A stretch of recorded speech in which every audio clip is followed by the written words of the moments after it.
In this video, I would like to highlight and point to some of the differences that are between business to business versus between business to customer marketing.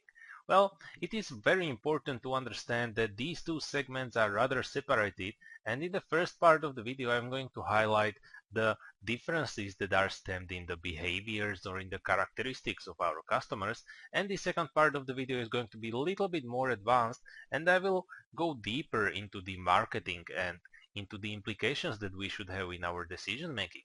So let's begin. We have got our table on the left side, and we can begin with the number of buyers. In the consumer buying or in business to customer, we are going to see, of course, a large number of customers, whereas on the other hand, in business to business, there will be small number of customers or small number of players in the market. Well, this is thinly connected with the size of the orders. Of course, when there is a large number of customers, they are obviously going to have small size of the orders, and on the other hand, there is going to be large size of orders in business to business marketing or business to business deals. And if we move to value of orders, we are going to have normally low value of orders in consumer buying. As the size of order is small, also it is somehow natural. If you will have some sort of an exam or you are unable to remember this data, think from the up to the down. So value of the orders is low, and on the other hand, there is a high value of orders in organizational buying. Now if we move to purchase initiation, this is a little bit more tricky. If you are a customer and you are going to buy some consuming product, let's say you are going to pizzeria, who will initiate your purchase? Well, it will be just you. It will be very unlikely that there will be some organization around you that will make the decision. So we can say that it is normally self in a consumer buying. Whereas on the other hand, in organizational buying, it is normally others. It can be usually considered as a company itself, or maybe some other players in the market that initiate some purchase. And then we move to level of risk. Well, of course, in a consumer buying, there is always some risk. So we can say the risk is low to medium. Low to medium. And because of the higher complexity and higher size of the orders in organizational buying, the risk in business to business is going to be, we can say, medium to high, because it is simply higher. And if we move to complexity of decisions, we are going to have again the very same pattern, low to medium. If you are a customer and you are going to buy something small, simple, your decision is not really complex. You are either going to buy it or not. Whereas in organizational buying, it is a little bit more complex. You are considering more factors such as price, reliability of the products. So we can say that the complexity here is medium to high. Well, and here is also connected the information search.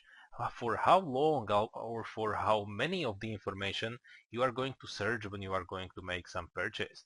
Well, if you are a consumer, you are going to search normally for some short time. Whereas if you are an organization, you are normally going to search for some longer time. And finally, the most tricky part, the evaluating criteria. What are the buyers evaluating, or what are they considering as important among the products? So in a consumer buying, there are three things. There is a social value or social criteria, then there is an ego criteria, and also the utility. These concepts are slightly more tricky, so I would rather move to organizational buying, and maybe you can see the differences afterwards better. So in organizational buying, we also are going to have three things, and that is going to be price, then there is a value, and finally utility.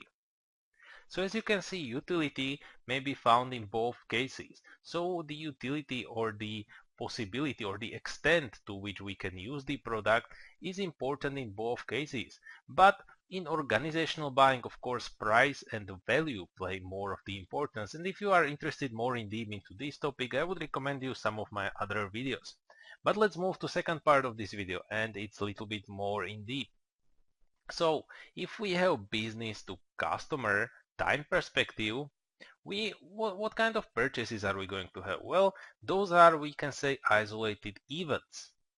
Isolated events. And this is also connected with transactional marketing. So we are not focused on some relationship building because usually it is just one purchase, we can say. Whereas on a business to business, those are some episodes with some ongoing relationships. So we have got ongoing relationships. If we move to the role of the customer, because every time our customer has got some role in the purchase, in a business to customer, the supplier is active and a consumer is passive. This is very interesting. So we have active supplier and passive consumer. And again, I will rather move to business immediately, and you will see the difference. In a business to business, we have active customer. So we have active customer along with active supplier.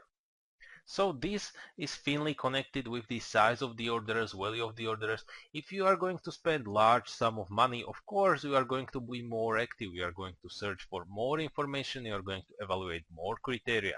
Whereas when you are only a customer, as in a business to customer deal, you are not going to be considered as active. If we move to market structure, in a business to customer, we have got something that we call atomized. Atomized.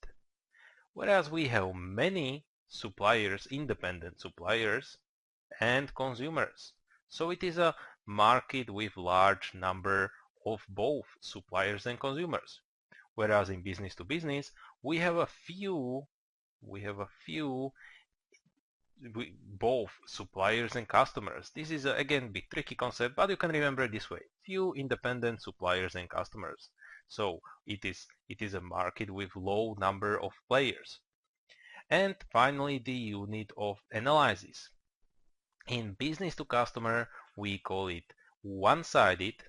So one-sided because unit of analysis is said to be either on the consumer or the supplier. Whereas in business to business, we are going to have something called dyadic or embedded. So that is the interaction between consumer and supplier. And this is the difference. In business to customer, we have either the consumer or the supplier, and in business to business, we have the interaction. So these were the main differences between the business to business and business to customer marketing.